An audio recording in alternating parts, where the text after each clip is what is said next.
कल आप लोगों को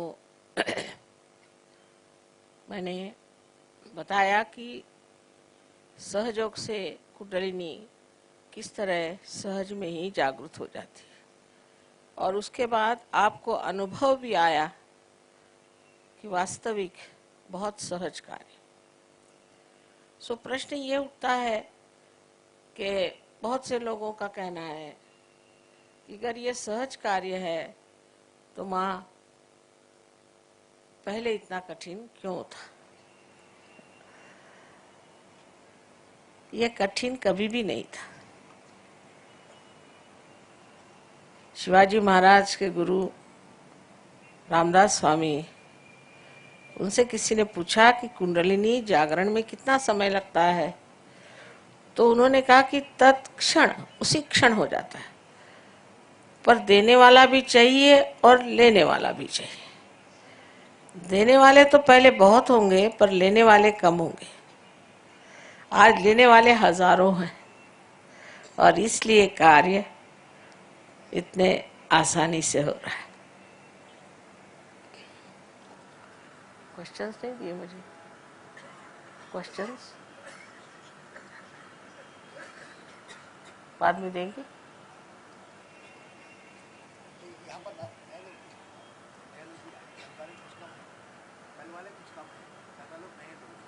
अच्छा,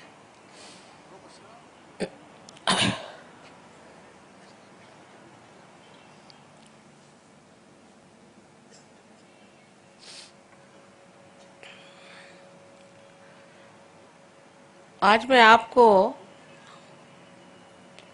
आत्मा के बारे में बताना चाहती हूँ, क्योंकि आत्मा को प्राप्त करो, आत्मा को सिद्ध करो, ऐसा तो सबने बताया, पर उसका निरूपण कहीं हुआ नहीं ठीक से कि क्या आत्मा चीज क्या है और उससे हमें क्या क्या प्राप्त होता है।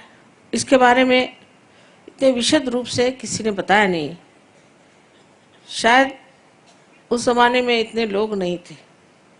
कृष्ण ने एक केवल अर्जुन से ही बात करी।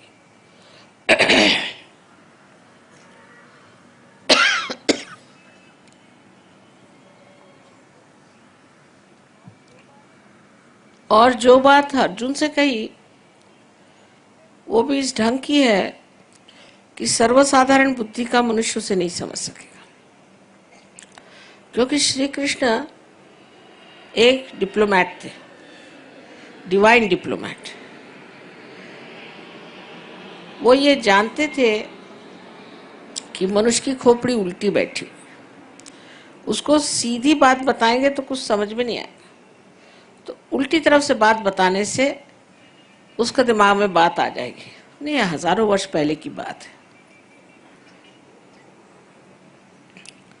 तो उन्होंने 3 मार्ग बताए। अब वो बिजनेसमैन तो थे नहीं तो पहले सबसे गलत रास्ता बताते। ऐसा सस्ता माल सबसे पहले बिजनेसमैन बताएगा, तो उन्होंने सबसे बढ़िया पहले बता दिया कि तुम पहले ज्ञान को प्राप्त करो। ज्ञान को प्राप्त करने का मतलब नहीं कि आप किताबें पढ़ी। किताबें पढ़ने से कोई ज्ञान प्राप्त नहीं होता है। ज्ञान का मतलब है आपकी मज्जा तत्व पे, आपकी मज्जा संस्था जो है, सेंट्रल नर्वस सिस्टम है, उस पे आपको जानना है। ये ज्ञान है, ज्ञ। संस्कृत में शब्द है ज्ञ, जिसे आप ज्ञान कहते हैं, ज्ञानम। ये शब्द थॉमस जब आया था हिंदुस्तान, ईसा मसीह का शिष्य, तो उसने भी यूज किया, पर उसकी किताब 1600 साल तक लोगों ने गाड़ के रखी। उन्होंने ही गाड़ी हुई थी। 52 किताबें गाड़ के रखी, डर की वजह से कि लोग उनसे कहेंगे कि ये आदमी जो है वो हेरेटिक है। हेरेटिक माने जो सही रास्ते से हटाने वाला, या ब्लास्फेमी है माने परमात्मा की बदनामी है। उन्होंने ये बात लिखी कि परमात्मा को जानना जो है वो एक अनुभव है, और जब तक वो अनुभव प्राप्त नहीं होता तब तक आप ज्ञानी नहीं हो सकते। और जो लोग उस वक्त ऐसे ज्ञानी हो गए थे उन्होंने उनका नाम ग्नोस्टिक्स रखा था, और जो ज्ञान को नहीं मानते थे एग्नोस्टिक कहते थे। पर जैसे हर एक जगह मुल्ला या प्रीस्ट्स या अपने हिंदुस्तानी भी लोग जो हैं, जो कि अपने को धर्म के अवतार समझते हैं, इन लोगों ने चाहा कि इस थॉमस की बात को फैलने देना नहीं चाहिए, और बिल्कुल उसके खिलाफत में हो गए। ये सब गलत बात है, इनके पास कुछ नॉलेज नहीं है, झूठ बात बोलते हैं, ये है। क्योंकि जब धर्म गर्भ पैसा कमाने का धंधा हो गया तो ये तो सब गलत हो ही जाएंगे। और इस तरह से उन्होंने बता दिया कि ये लोग जो हैं बिल्कुल गलत हैं, और इन लोगों का जो कुछ भी कहना है वो बिल्कुल परमात्मा के विरोध में, इनके पास कोई ज्ञान नहीं। तो बेचारों ने मारे डर के अपनी सारी किताबें इजिप्ट में गाड़ दी और वो फिर हिंदुस्तान आए। ये तब हालत थी, आज भी इतनी खराब हालत नहीं है। ऐसे ही हाल ईसा मसीह का रहा, ऐसा ही हाल अपने यहाँ संत साधुओं का रहा। ज्ञानेश्वर जी को कितना सताया गया। उन्होंने छठी अपनी जो उनका अध्याय, छठवां अध्याय, उसमें उन्होंने गीता का सब तो लिखा ही है, पर उसमें लिख दिया है कि कुंडलिनी के जागरण से ही आत्म साक्षात्कार होता है। तो उनके पीछे हाथ धो के लग गए। इतना उनको सताया कि 23 साल की उम्र में इतनी बड़ी किताब लिख गए, वो जिसका नाम है अमृतानुभव। वो किताब आप रियलाइजेशन के बाद पढ़िए तो लगेगा कि आप कोई स्वर्ग में है। और उनको इतना सताया कि उन्होंने समाधि ले ली। कबीर ने कहा, कैसे समझाऊं सब जगह अंधा। सबका एक ही हाल, सबको छल छल के मारा गया। संतों का क्या हाल हुआ आप जानते ही हैं, मुझे बताने की जरूरत नहीं। तुकाराम का क्या हाल हुआ, और नरसिंह भगत हो गए। सब लोगों को सताने के सिवाय और लोगों ने कुछ नहीं किया। तो उनकी बात कौन सुनेगा, क्योंकि वो जो बात कह रहे थे वो सच्ची बात कह रहे थे। और जो लोग अपना पेट भरना चाहते हैं भगवान के नाम पर, उन लोगों से कौन बता सकता है। ये बड़े बड़े जो ऑर्गेनाइजेशंस बने हुए हैं, आपको पता नहीं, मुझे बताने में कोई हर्ज नहीं है, कि ये जो वेटिकन बना हुआ है, इसका जो बैंक है, अपने हिंदुस्तान का पैसा पहले वहां जाता है और फिर स्विट्जरलैंड जाता है। ये क्या भगवान का काम है? इसी प्रकार यहाँ भी पैसे का परमात्मा से क्या संबंध हो सकता है? हो ही नहीं सकता। ये तो आपने बनाई हुई चीज है। भगवान को क्या पता पैसा क्या चीज होती है। सो इस तरह से जो ज्ञान को प्राप्त न करते हुए लोगों ने कहा, अच्छा कृष्ण ने कहा ज्ञान को प्राप्त करो तो तुम पढ़ो। वो किताबें लिख लिख के बेचेंगे, ये करेंगे। भिखारी जैसे घूमते हैं लोग और बेचते रहते, किताबें खरीदो। कबीर ने कहा है, पढ़ी पढ़ी पंडित मूर्ख भाई। पंडित लोग भी मूर्ख हो गए पढ़ पढ़ के। अब मुझे बचपन में लगता था ऐसे कैसे हो सकता है कि पढ़ के कैसे पंडित मूर्ख होंगे, लेकिन अब मुझे ऐसे बहुत मिले जो महामूर्ख है, उनसे बात ही करने में अर्थ नहीं। अब इसलिए उन्होंने जो ज्ञान की बात कही वो कही कि आपके सेंट्रल नर्वस सिस्टम में जो चीज प्रतीत होती है, जो जानी जाती है, उसको ज्ञान कहा गया। उसी को बोध कहा जाता है, जिससे बुद्ध का शब्द आया हुआ है। यही चीज विद भी है।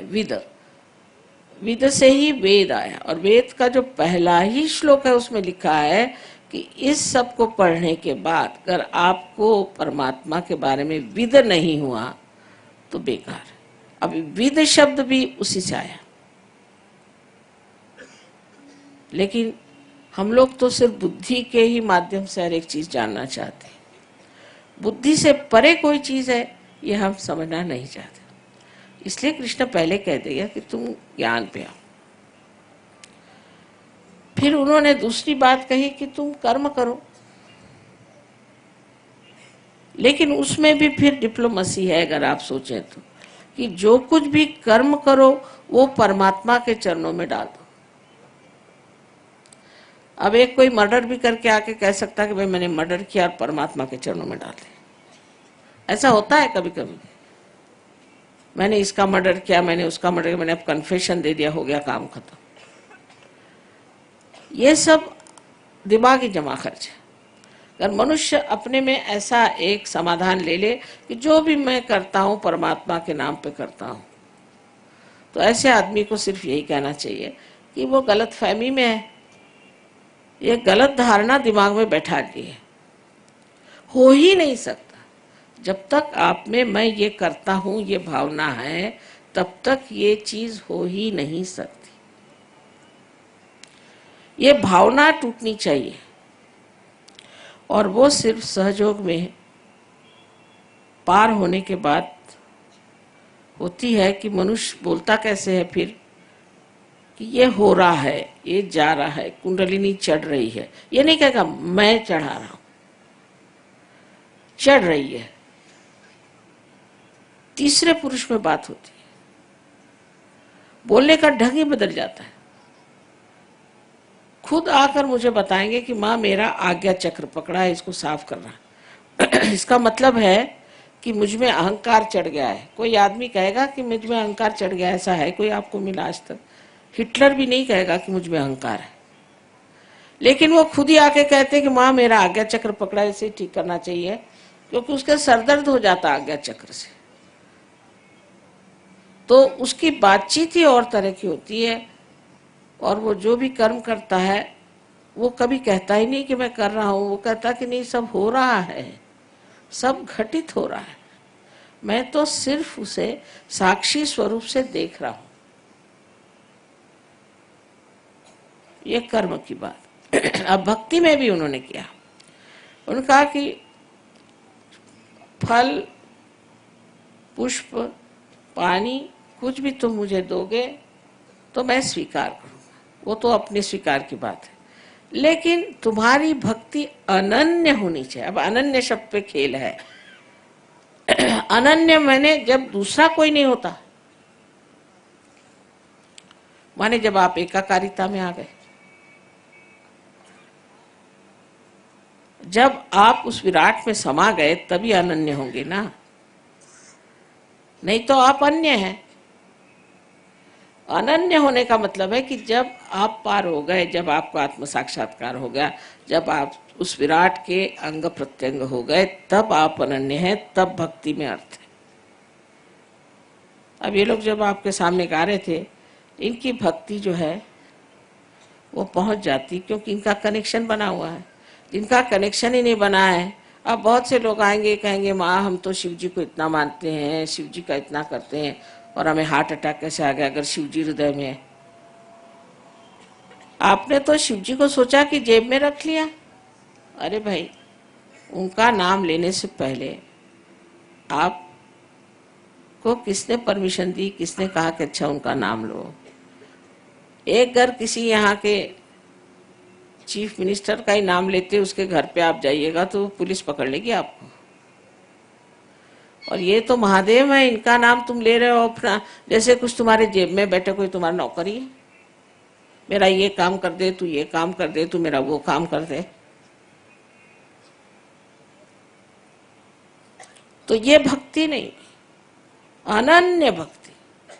जब हम उससे योग प्राप्त कर चुके, जब हम उस महान विराट के अंग प्रत्यंग हो गए, तभी भक्ति का अर्थ लगता है, उससे पहले भक्ति का अर्थ नहीं लगता। अब उसके हिसाब से लोगों ने बनाया कि तुम भक्ति करो और पागल जैसे गाते फिरो, चिल्लाओ, गले खराब करो, कैंसर कर लो गले का, नहीं तो मंदिरों में जाओ, बल कटवाओ, फलाना करो, ठिकाना करो। उसे किसी का लाभ हुआ है क्या आज तक? हमको भी सोचना चाहिए कि ये सब चीजें करने से हमें कुछ लाभ हुआ है कि नहीं। और कल हमारे बच्चे खड़े होंगे कि तुम लोग पागल हो सब, ये सब करने से परमात्मा मिलने वाले? इसलिए पहले सत्य को जान ले, जिससे हमारे बच्चों को भी हम बता सकें कि सत्य ये है। और सत्य स्वरूप आत्मा है। आत्मा से ही आप सत्य को जान सकते हैं। जैसे मैंने कहा था कि एकमेव सत्य को जानने के लिए आत्मा का ही प्रकाश होना चाहिए। और आत्मा जब आपके चित्त में आ जाता है तो आपका चित्त इस कदर प्रकाशमय हो जाता है कि उस चित्त से आप जिसके बारे में भी सोचते हैं, एक कटाक्ष से भी आप दूसरों का फायदा कर सकते हैं। ऐसा चित्त होता है कि जहां भी आप चित्त डालें, फौरन आप जान जाइएगा कि इस व्यक्ति में क्या दोष है, इस व्यक्ति में क्या दोष है। आजकल आपको मालूम है कि हजारों ऐसे भोंदू गिरी करने वाले निकले हैं। उन्होंने पहन लिए कपड़े और निकल आए, कुछ ऐसा वैसा जंतर मंतर कर दिया, हो गया काम खत्म। और लोग उनके पीछे में पागल। कोई कोई तो जेल से छूट के सीधे काशाय वस्त्र पहन के जर्मनी चले जाते। एक से एक लोग हैं। हम उसी पे पूरी तरह से सोचने लग जाते हैं कि वाह वाह वाह वाह क्या है।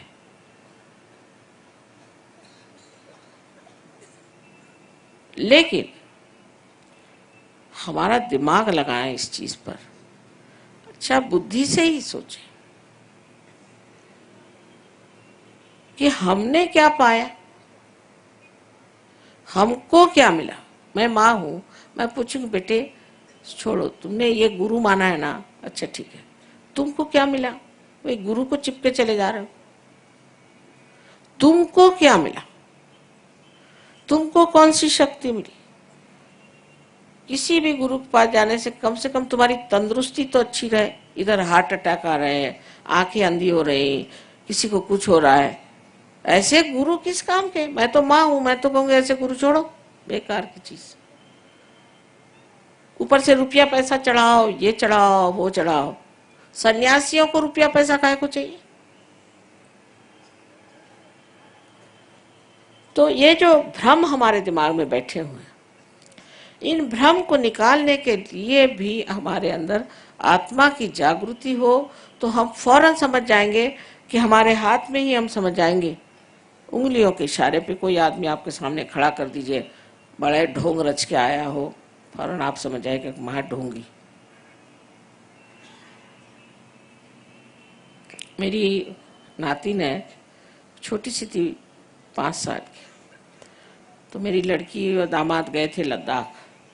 वहाँ पे गुरुजी बन के बैठे हुए थे एक ढेले पर। वहाँ के वो उस जगह के वो बड़े भारी गुरुजी थे और सब जाए उनके सामने, झुक जाए।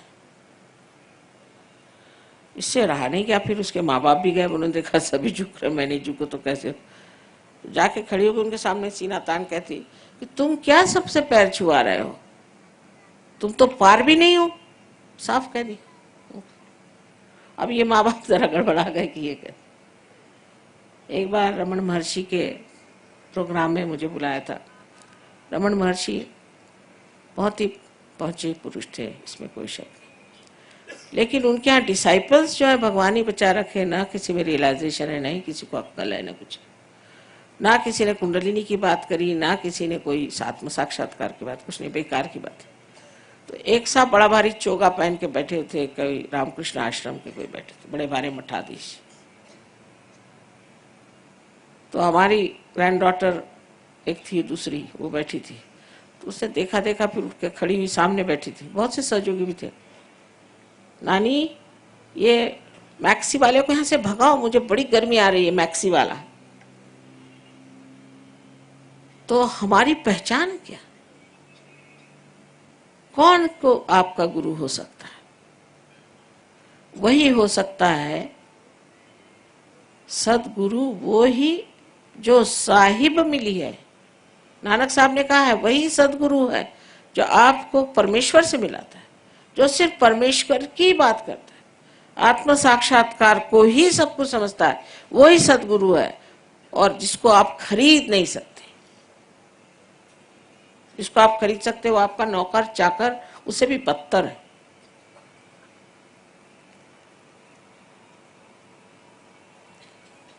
आप लोगों को खुद सोच लेना चाहिए कि हमने क्या पाया।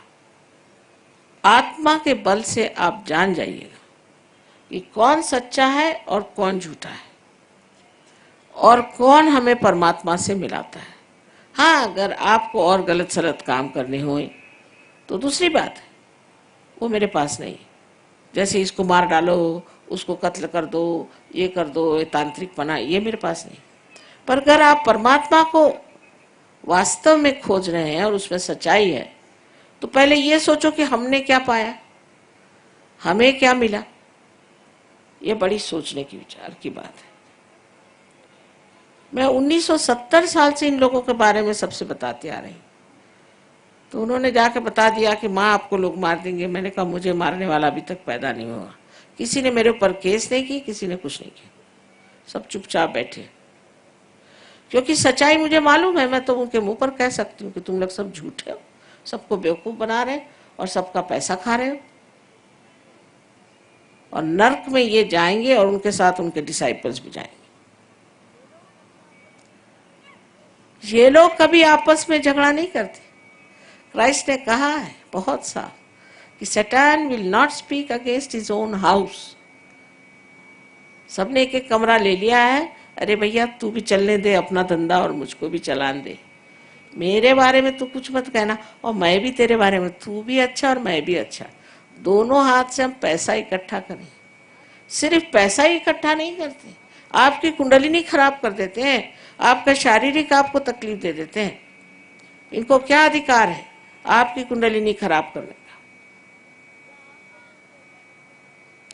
या आप लोगों को सत्य से विचलित करने का? क्योंकि आप लोग परमात्मा को खोज रहे हैं, आप लोग भक्त हैं, आप लोग सीधे साधे हैं, इसलिए आपको बेवकूफ बना रहे हैं, और आप लोग भी उनके चक्करों में आ रहे हैं। वो भी मोहनी मंत्र करते हैं, वो लोग भी मेस्मरिज्म चलाते हैं। मैंने देखा है कि लोग मार खाते जा रहे हैं, मार खाते जा रहे हैं, घर में बीमारी पे बीमारी, सब तरह के आफत, उनके घर से लक्ष्मी उठ गई, सब कुछ, पर तो भी वो गुरु के पांव नहीं छोड़ेंगे। अरे भाई कुछ तो अकल रखो।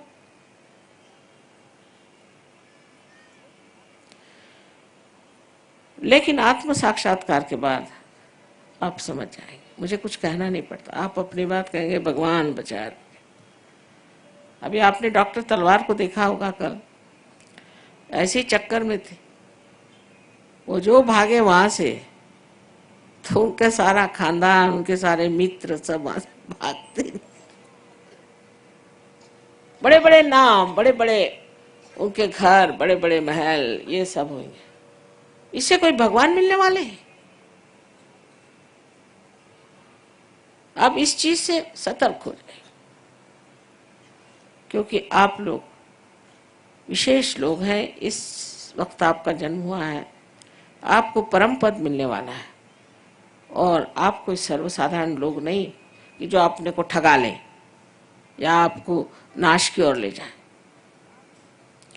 इसके लिए आत्मा का प्रकाश हमारे चित्त में आना चाहिए, और चित्त में आते ही साथ हमारे नसों में, हमारे नर्व्स पे आ जाता है, और हम जान सकते हैं कि कौन सच्चा है कौन झूठा है, कौन सा स्वयंभू है कौन सा नहीं है।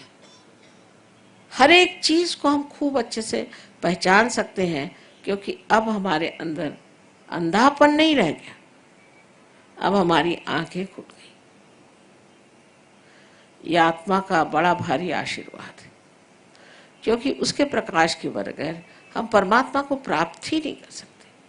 वही हमारा रास्ता है, वही हमारा मार्गदर्शक, उसी के मार्गदर्शन में ही हम ऊंचे उठ सकते हैं।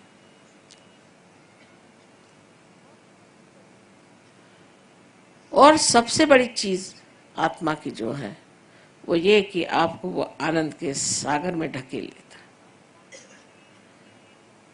आत्मा का आनंद एक अपना विशेष है। अब ये लोग देखिए सब रईस घरों के हैं, यहाँ जो आए के पास मोटरें हैं, सब घर वर है, सब कुछ। अब यहाँ बेचारे कैसे भी रह रहे, 7-8 दिन से तो ट्रेनें में रह रहे हैं, और कुछ पूछो तो ना हम तो बड़े आनंद में है माँ। क्योंकि आत्मा का जो आराम है, कंफर्ट है, वो बहुत बड़ी चीज है। फिर दुनिया भर की चीजों से कोई मतलब नहीं। आपकी ईर्ष्या, आपकी घृणा किसी से, कोई सी भी ऐसी गंदी भावनाएं सब फटकती ही नहीं। कोई है अपनी जगह, कोई दूसरा अपनी जगह। कोई एक दूसरे की गर्दन नहीं काटता, कोई एक दूसरे को सताता नहीं। बस उस आनंद के सागर में सब मौज से रह रहे हैं। अब 55 देशों के लोग हैं।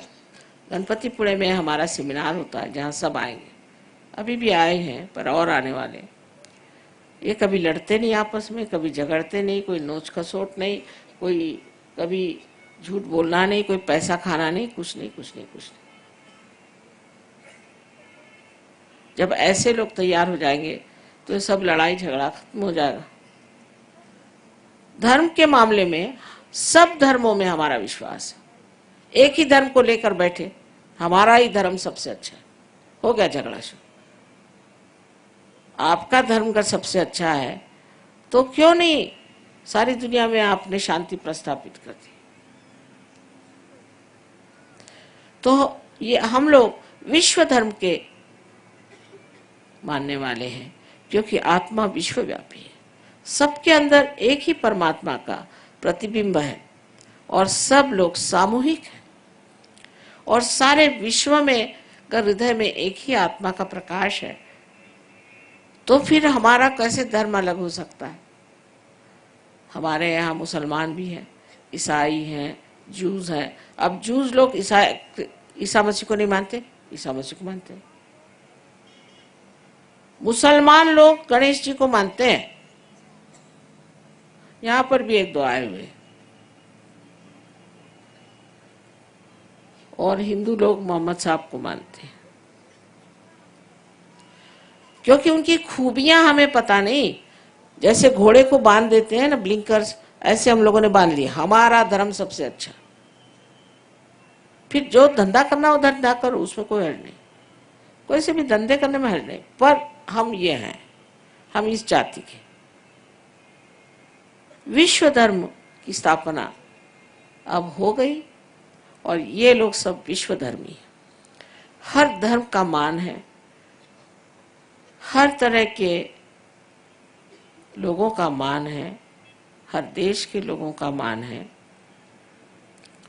और सबसे अधिक जितने अवतरण हो गए, जितने प्रेषित हो गए, माने प्रॉफिट्स हो गए, जितने दृष्टा हो गए, जितने संत हो गए, इन सब का विश्वव्यापी स्वरूप समझ करके ये लोग उनको मानते हैं। मानने का मतलब ये नहीं कि मैंने मान लिया, मैंने राम को मान लिया, बस राम को मान लिया इसका मतलब आप राम हो गए क्या? आपके अंदर राम के कौन से गुण आए बताइए। श्री राम को तो आपने मान लिया, और आपके अंदर कौन से गुण आए? अभी एक साहब मिले थे, बड़े भारी मिनिस्टर, कहा श्री राम को मैं मानता हूँ, अपना भतीजा, अपना भांजा, अपना ये, उसको सबको नौकरी लगा रहे हैं। मैंने कहा उन्होंने तो अपनी बीवी को तक छोड़ दिया और आप ये सब रिश्तेदारी लगा रहे हो, तो कहाँ से राम को मानते हो? मैं तो राम को मानता हूँ। माने राम बड़े कि आप? इस तरह की हम अपने साथ छलना करने से कोई फायदा नहीं। हमें अपने साथ बड़ी ईमानदारी रखनी चाहिए और इस ईमानदारी में हमें एक प्रेम से सोचना चाहिए कि भाई हमने अपने लिए क्या किया, हमने अपने लिए क्या माना, हमने अपना कौन सा उद्धार कर लिया, हम कौन से ऐसे विशेष प्रदेश पे गए, ऐसे कौन से महान उच्च विचारों में हम अपना जीवन व्यतीत कर रहे हैं। ऐसा तो कुछ हुआ नहीं, तो फिर मान लेने की बात क्या? मानने का मतलब है कि हमारे जीवन में उसका प्रतिबिंब दिखना चाहिए, लोगों को दिखाई देना चाहिए कि आपने अगर किसी को मान लिया है तो आप में भी उसकी कोई न कोई छवि है, उसका कोई न कोई अर्थ है, वो कोई न कोई मतलब रखता है, उसका आपके जीवन में भी कोई न कोई प्रादुर्भाव है। जब तक ये चीज नहीं दिखाई देगी तब तक आप किसी को भी मानते रहें, मंदिरों में जाएं, चाहे मस्जिदों में जाएं, चाहे गिरजों में जाएं, चाहे दरबार साहब पढ़े, सब एक ऐसी चीज। उससे अब बच्चों में ये बात आ गई कि क्यों ये सब करें हम, और सही भी बात है क्योंकि वो बुद्धि लगाते हैं। आपको चाहिए कि अब धर्म को आप पूरी तरह से जानें और इस धर्म को क्यों पालन करना है। क्यों धर्म को पालन करने को कहा था? क्योंकि जब तक धर्म के सहारे हमारे अंदर संतुलन नहीं आ जाएगा तब तक हमारी उड़ान नहीं हो सकती, हम चढ़ नहीं सकते, हम बढ़ नहीं सकते। इसलिए इस संतुलन के लिए इन्होंने कहा था कि धर्म में रहो, पर सहयोग में आप अधर्मी भी हो कोई हर्ष नहीं, आपको पहले संतुलन में बिठा देंगे और फिर आपको उड़ा देंगे। रिपेयरिंग शॉप है सहयोग, सब तरह का इंजीनियरिंग इसमें होता है। कोई का राइट साइडेड है तो उसको राइट साइड में बिठा, लेफ्ट साइड में करके बीच में ले आएंगे, बस बीच में लाके और बीच में आते साथ उसकी कुंडली जागृत हो जाती। कुछ ज्यादा नहीं करना पड़ता। आपकी जो भी मशीनरी जैसी भी हो वो सब ठीक करने के यहाँ माहिर लोग हैं, और एक दिन आएगा आप भी सब ठीक कर लेंगे बगैर स्क्रू ड्राइवर किसी चीज के, आप सबके स्क्रूज ठीक कर देंगे। या आपके अंदर शक्ति आ जाएगी बिल्कुल, और ये आते ही साथ देखिएगा आप, एक आदमी हजारों लोगों को पार कर सकता है। कुछ आप कम है किसी से? अरे ये गुरु लोग जिन्होंने कुछ पाया नहीं, जिनके पास सत्य भी नहीं है, लालची झूठे, इन लोगों ने अपने तो इतना ये बना लिया, और तुम सच्चे लोग होकर के तुम कुछ नहीं बना रहे।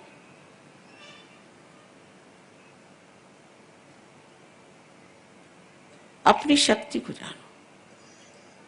मुझको मान लेने से कुछ फायदा नहीं, मुझको मानने से क्या फायदा है?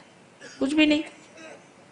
आपकी शक्ति को मानो, उसको जगाओ और उसके शक्ति स्वरूप हो जाओ। तो आज मैंने आपसे बताया है कि आत्मा से आपको किस तरह से आपका चित्त आलोकित हो जाता है और आप सत्य को किस तरह से जानते हैं और किस तरह से आप आनंद में विभोर हो जाते हैं।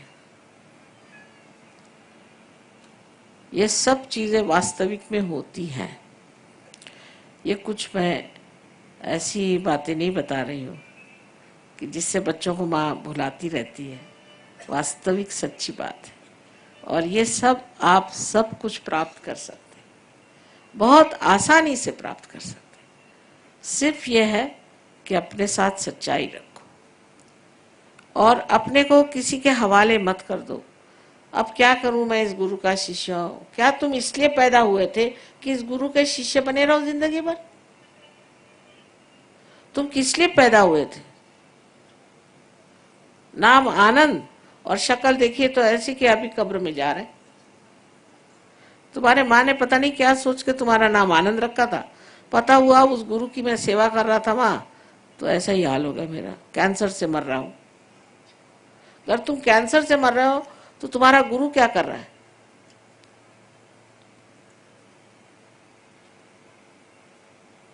इस महान बेला में, इस महान समय में आपका जन्म हुआ है।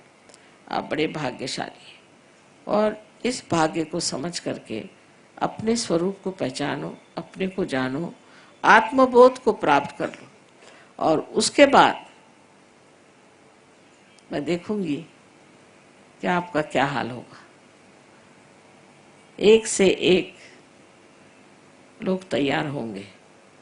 यही हमारे देश का भी भविष्य है, बड़ा ऊंचा भविष्य है। अभी घबराओ नहीं, ये सब ठीक हो जाएंगे। आप अपने को सब ठीक कर लीजिए पहले, फिर सब कुछ ठीक हो जाएगा। आशा है आप लोग मेरी बात का बुरा नहीं मानेंगे। माँ को तो सच्ची बात बतानी पड़ती, जो सच है वही मैं तुमसे बता रही हूँ। और मैं चाहती हूँ कि हैदराबाद में बहुत से लोग सहयोगी हो जाएं, सो सारे दुनिया से लोग यहाँ आए आपके पास, क्योंकि ये भूमि कोई विशेष मुझे लग रही है। पता नहीं, मैं पूछ रही थी कि यहाँ क्या बात है कि यहाँ के इस कदर चैतन्य इतना ज़्यादा आकाश में दिखता है मुझे। तो कोई ना कोई विशेष चीज़ है जिसलिए आप यहाँ आए हैं, और कोई ना कोई विशेष आप भी हैं जिसे आप विशेष पा लें। मेरा आपको सबको अनंत आशीर्वाद।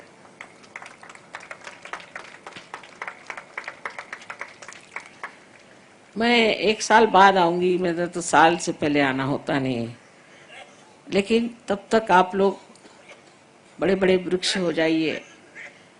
और यहाँ जो सहयोगी लोग हैं उनकी बातें बुरा नहीं मानना, अगर वो कुछ बताएं तो बुरा नहीं मानना। वो लोग भी ऐसे ही थे, फिर वो लोग भी ठीक हो गए, और अब आप लोग भी सब ठीक हो जाए। इसलिए जो कोई भी तकलीफ हो या कुछ भी हो वहाँ बता देना। दूसरी बात, आप लोग चाहें तो मुझे चिट्ठी भी लिख सकते हैं, पर मेरा तो घूमती रहती हूँ मैं, पर जहाँ भी रहूँगी आपकी चिट्ठियाँ आ सकती।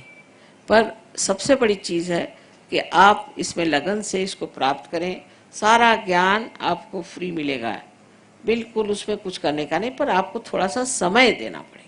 समय ये कि आप जाएं प्रोग्राम में, वहाँ लोगों से मिलें, उनसे बातचीत करें और प्राप्त कर लें।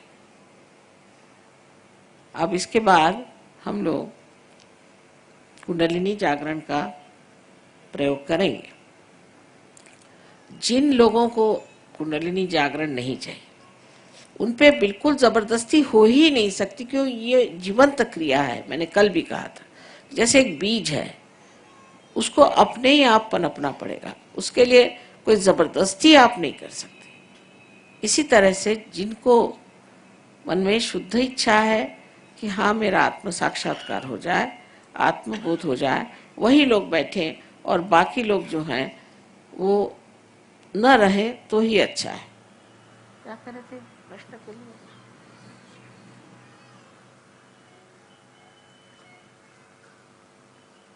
चश्मा ले लो, योगी के पास चश्मा है, स्लाइड में दिखाई नहीं।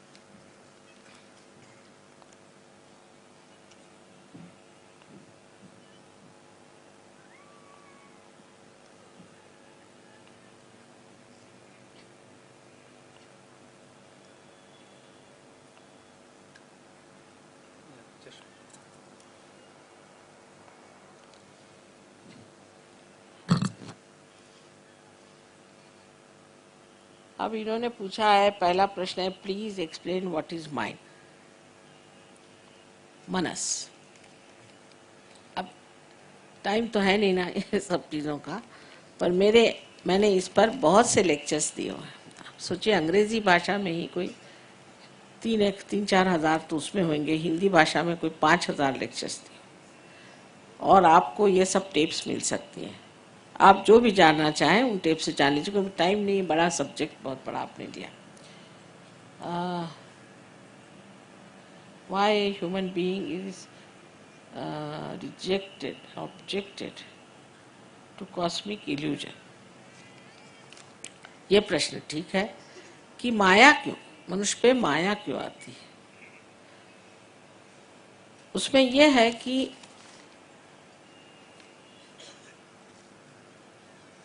मनुष्य की जो उत्क्रांति है वो धीरे धीरे हुई, इवोल्यूशन धीरे धीरे होकर मनुष्य की स्थिति में है।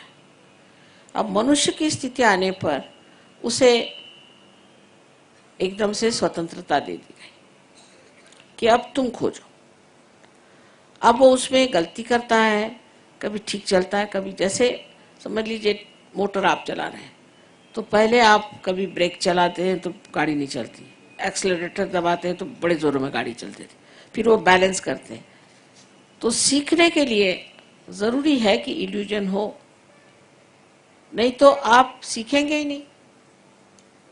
मनुष्य इतना हठी है कि उससे अगर कहा जाए यही एक रास्ता, चलो इससे, कभी नहीं जाएगा। इससे जाने को कह रहे, मैं उसी से जाऊंगा। बड़ा हठी जीव है मनुष्य, इसलिए उसको इल्यूजन की जरूरत है। पशु तो पाश में है परमात्मा के, लेकिन मनुष्य इल्यूजन के बगैर समझ नहीं सकता। आगे जाएगा ही नहीं, हठी जीव है। और ऊपर से उसको स्वतंत्रता है, चाहे तो वो नरक में जाए और चाहे तो वो स्वर्ग में जाए। अब कहो कि यही रास्ता स्वर्ग का है, तो कह नहीं, मैं तो नरक के रास्ते जाऊं। जाओ भाई, अब करे क्या, जबरदस्ती तो हो नहीं सकती। स्पेल ऑफ इग्नोरेंस जो कहते हैं वो यही।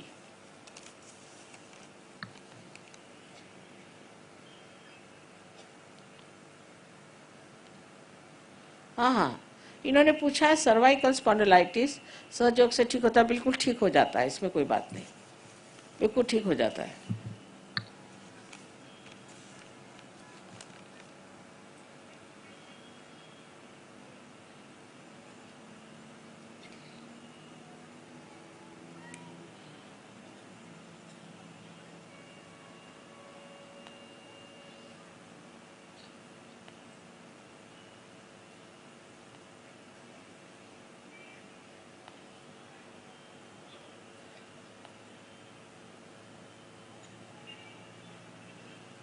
अब इन्होंने कहा कि मैंने प्राणायाम किया है और ये वो किया हुआ है, प्रक्रिया करी है और मेडिटेशन भी करता हूँ। मेडिटेशन आप कर नहीं सकते, मेडिटेशन में होना पड़ता है।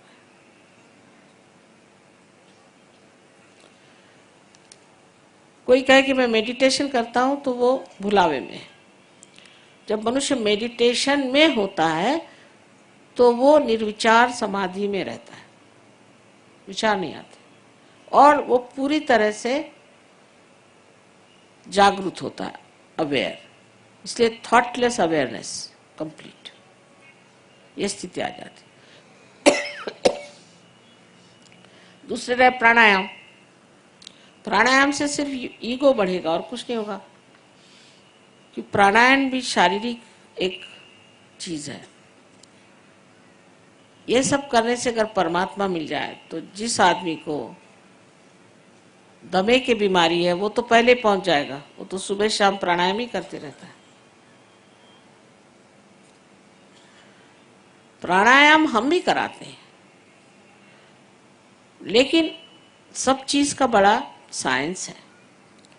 अगर कुंडलिनी चढ़ करके और सेंटर हार्ट पे रुक जाए तो फिर थोड़ा सा प्राणायाम करना पड़ता है और उसकी विधि है। अगर किसी शारीरिक दोष की वजह से, वो भी अगर समझ लीजिए कि कोई आपकी रीढ़ की हड्डी में खराबी आ गई है, उस चक्र पे तब करना होगा। ऐसे तो नहीं कि एक दवा की पेटी में से सारे ही आप दवाइयाँ खाते रहो। अरे भाई, आपको बीमारी क्या वो तो पहले जान लो, और वो सिर्फ आप तभी जानिएगा जब कुंडली नहीं चढ़ेगी। नहीं तो आप कैसे जानिएगा कि आपका चक्र कौन सा खराब है। डॉक्टरों के इलाज तो ऐसे चलते हैं जिसको सिम्टोमेटिक है, कि माने आपको अगर एक पेड़ की अगर बीमारी हो गई तो आप पेड़ के पत्ते को अगर लगाए मलहम तो क्या वो ठीक हो जाएगा पेड़? उसके तो मूल में उतरना पड़ेगा, और सहयोग जो है मूल में उतरता है, मूल में उतरता है। सो ये सब करने की जरूरत नहीं, आप साधक हैं इसलिए करते रहें, इसको सब छोड़ छाड़ दीजिए। अभी पहले सहयोग में कुंडलिनी का जागरण कर लीजिए, इससे आप अपने शरीर को असंतुलन में ले आते हैं। अब आजकल एक बीमारी निकल पड़ी है कि सब लोग बिल्कुल जो हड्डी मार्का हो जाए। अरे भाई, काय को? कोई जरूरत नहीं हड्डी मार्का होने की, बहुत बुरे लक्षण हैं और उससे नानाविध बीमारियां बहुत जल्दी पकड़ लेंगी। ये मैं मानती हूँ कि शरीर को सबल रखना चाहिए, एक्टिव रखना चाहिए, इनएक्टिविटी नहीं आनी चाहिए, ये सब बातें। पर एकदम सब लोग हड्डी मार्का हो जाएं, उसकी क्या जरूरत है? मेरी समझ नहीं आता। कोई सी भी एक चीज शुरू हो जाती है तो लोग उसको करने लग जाते हैं। बहरहाल हम लोग इतने गुलाम नहीं है जितने परदेसी लोग हैं। वहां तो निकला कि समझ लो इधर के बाल झाड़ दो, इधर के बाल झाड़ दो, बीच के रखो, तो सारी दुनिया में वैसे घूमते लोग। अरे उनसे पूछा ये काय को करते हो? एक एक उसका 50-50 पाउंड देके इधर के बाल काट देंगे, इधर के बाल बीच में बाल रखेंगे, और वो भी लाल रंग के। तो कहेंगे कि व्हाट्स रॉन्ग? अभी इनका जवाब क्या, व्हाट्स रॉन्ग। पर काय को ये रंग लगाते हो जिससे कि आपकी आंख अंधी हो जाती।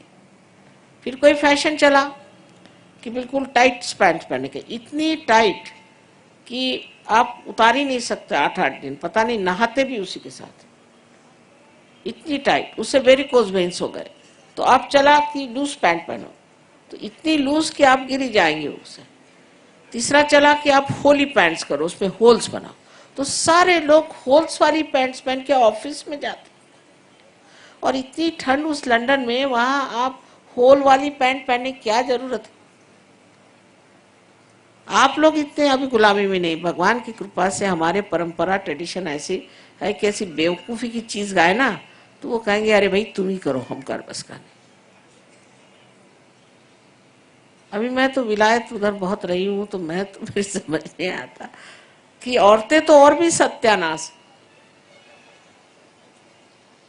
कुछ फैशन शुरू हो गए अपने यहाँ। आई थी थोड़े दिनों में वो मिनी साड़ी की फैशन, वो बम्बई में आके लौट गई। औरतों ने कहा ये कौन करने चल, चल जाओ तो हमको नहीं चाहिए। और वहां औरतें तो उससे भी सत्यानाश है। अभी फैशन निकली कि सिर्फ मोजे पहन करके और ऊपर कुछ पहन करके, और बड़ा भारी फैशन, वो सबको टीबी हो गया, क्या क्या हो गया, अजीब फैशन निकालते। वहां पे बड़ी गुलामी है इस चीज की, दिमाग ही नहीं लोगों के पास में। फिर निकला कि सर में तेल ही मत लगाओ, बिल्कुल तेल नहीं लगाने। चलो भाई आपको तेल नहीं लगाना है तो कम से कम नहाने से पहले लगा लो, या एक आध दिन लगा लिया करो। सबके बाल उड़ गए, कुछ रहा ही नहीं। फिर उसके बाद निकाला कि आप वैक्स करो बालों को, ऐसे ऐसे निकलना चाहिए बाल यूं बाहर, कोई स्पेशल चीज। वो वैक्स लगाने से उनके बाल ही साफ, यंग एज में बाल डेड हो गया। फिर यहां से आप लोग उनको विग्स भेज रहे हैं।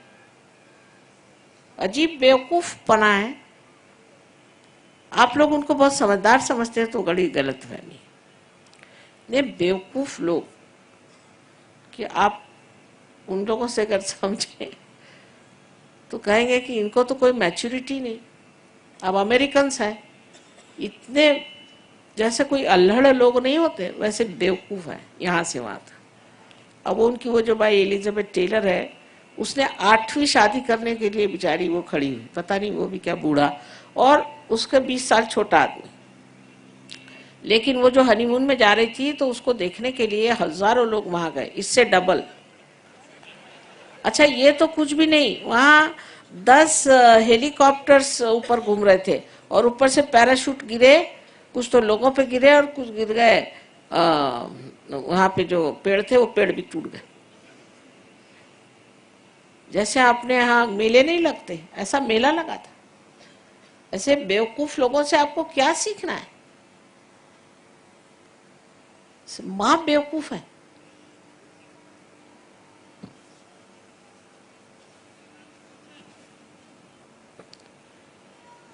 हमारे यहाँ सब कुछ बहुत अच्छा है, हमारी संस्कृति बहुत अच्छी, पर हम लोग बहुत जकड़ गए कर्म कांडों में, इसमें उसमें जकड़ गए। वैसे हमारी संस्कृति बहुत अच्छी, न माँ का आदर, न बाप का आदर, न किसी का आदर। कोई देश है वो?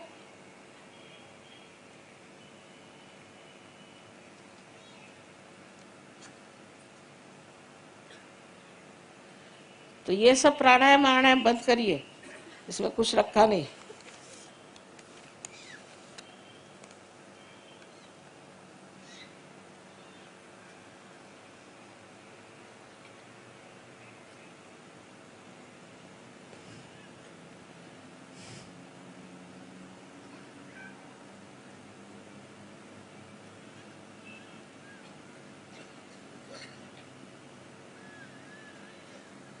This gentleman,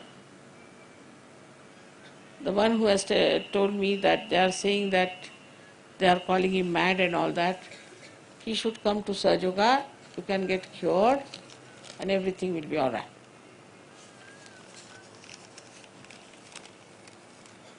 बस बहुत थोड़े प्रश्न हैं, कमाल है।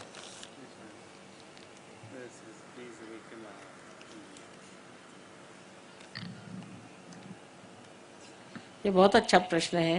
Please awaken our kundalini. वाह, इससे बढ़िया और कुछ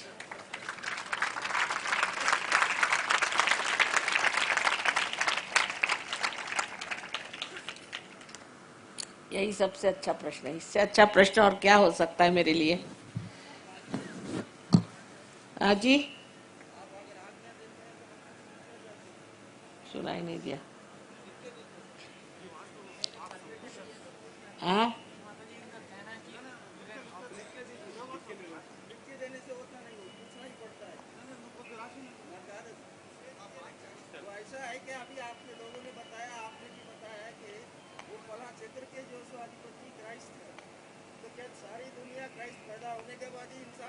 नहीं, क्राइस्ट बहुत पुरातन है। बैठिए, उस पर मैं बताती हूँ, नाराज होने की बात नहीं। बैठिए, यही है कि क्राइस्ट को नहीं मान सकते। बैठिए आप। अच्छा, बैठ जाइए, बैठ जाइए, बैठ जाइए। नहीं नहीं, मैं बता रही हूँ, आप बैठिए ना। बैठ जाए। अरे, आप कोई भी किताब पढ़ के मेरे सर पे मत हो जाइए, मेहरबानी करिए। पहले अपनी किताब पढ़िए, सुनिए। हाँ, आप सुन लीजिए आप कि इस चक्र पे क्राइस्ट है कि नहीं है। अब क्राइस्ट कौन है? अगर हम बताएं तो आप विश्वास करेंगे? आप देवी महात्म्य पढ़ा है आपने? आप ये अंग्रेजी किताब छोड़ के देवी महात्म्य पढ़िए, फिर आप जान लीजिएगा कि क्राइस्ट कौन है। अच्छा,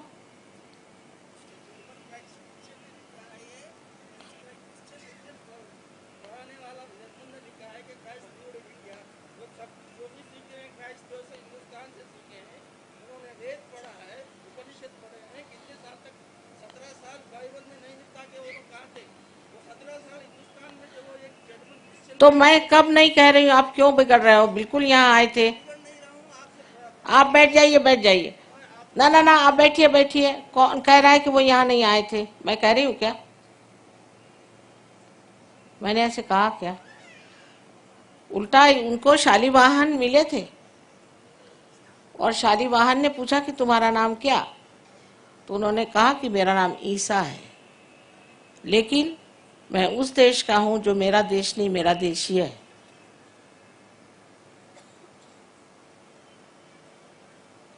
समझ गए आप? उनके बारे में जान लेना चाहिए। जो उन्होंने जर्मन ने लिखा उसे कहीं अधिक मैं आपको समझा दूंगी। ये तो उनके जन्म के बाद बताया, उनके जन्म के पहले की बात आप समझ सकते हैं। अच्छा, कुछ अपनी भी किताबें पढ़िए। जर्मन लोग तो नंबरी गधे हैं, उनकी क्या किताब पढ़ रहे हैं आप? मुझसे पूछिए जर्मन लोगों के बारे में। अभी आए यहाँ पर, उनसे पूछ लीजिए।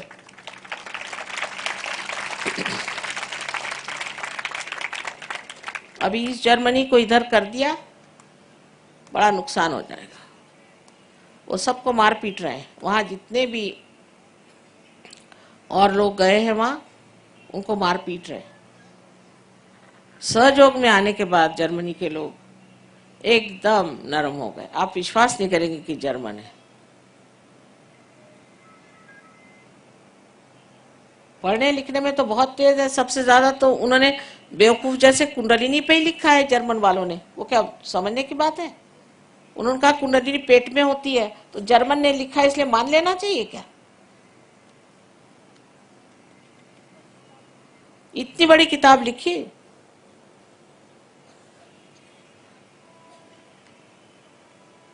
ऊट पटांग सब लिखते रहते हैं। कोई किताब पढ़ी, लिख डाला। वो क्या सही बात है? काय पर से?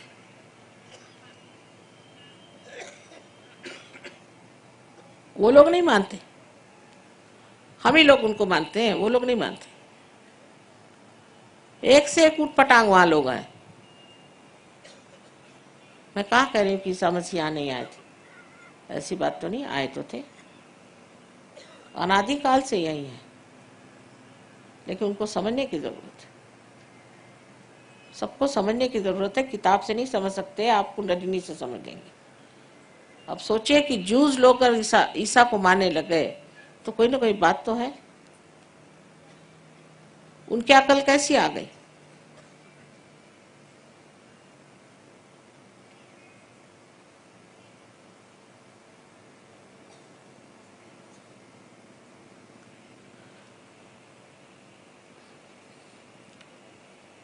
उन लोगों की जो बात है उनमें हमें एक बड़ा अंतर है, और वही बात मुझे वहाँ उनकी समझ में आती है कि वो जो भी बेवकूफ़ी भी करते हैं वो भी सीरियसली करते हैं, वो चालाकीपना नहीं है। मूर्खता करेंगे वो भी सीरियसली करेंगे, जो काम करेंगे सीरियसली करेंगे और उसको चिपक जाएगी। हमारे जैसे नहीं, अभी हमें स्वतंत्रता मिली, इतनी मेहनत की स्वतंत्रता के लिए, अब देखिए मुफ्त में मिल गई, बैठ गए आराम से। सहयोग में उतरेंगे नहीं, उतने गहरे कभी उतरेंगे ही नहीं, इंडियंस कभी उतर ही नहीं सकते। इनको देखिए, ये लोग उस ठंड में 4 बजे सवेरे उठते हैं, नहा धो करके और ध्यान करेंगे, आश्रम में ही रहेंगे, घर में नहीं रहेंगे। अभी किसी से यहाँ हमको दिल्ली में एक आश्रम बनाया, इतना खर्च करके आश्रम बनाया, बड़े मुश्किल से 2 मियाँ बीबी को तैयार किया, उनको पैसा दिया कि जाके रहो, 4 दिन में वापस। अपना खाना चाहिए उनको, बीबी पे जम दबाने को चाहिए, आश्रम में कैसे रहेंगे, नहीं रह सकते। इनकी गहराई को उतर के दिखाइए, इसीलिए क्योंकि फिर जब सहयोग में आए तो एकदम गहरे चले। अब ये अंग्रेज की खोपड़ी कितनी खराब होती है आप जानते हैं ना, वो हार्ड नट्स कहती हूँ, लेकिन जब उनका नट टूटा तो सारे दौड़े, सारे लाइब्रेरी से ये ला तो वो ला, सारी स्कॉलरशिप जो थी सहयोग के चरणों में। और हम लोगों में क्या है, ठीक है माँ मेरी बहन बीमार तो बाप बीमार तो ये बीमार तो उसको ठीक कर, तो मैं बीमार, अच्छा बाबा ठीक कर दिया, फिर उसके बाद फिर मेरा ये ठीक नहीं तो वो ठीक नहीं तो मेरा जॉब ठीक नहीं तो फलाना नहीं ठीक, अच्छा भाई वो भी ठीक कर दिया, फिर कुछ और। पर सहज में गहरे उतरने की इच्छा है, गहरे उतर।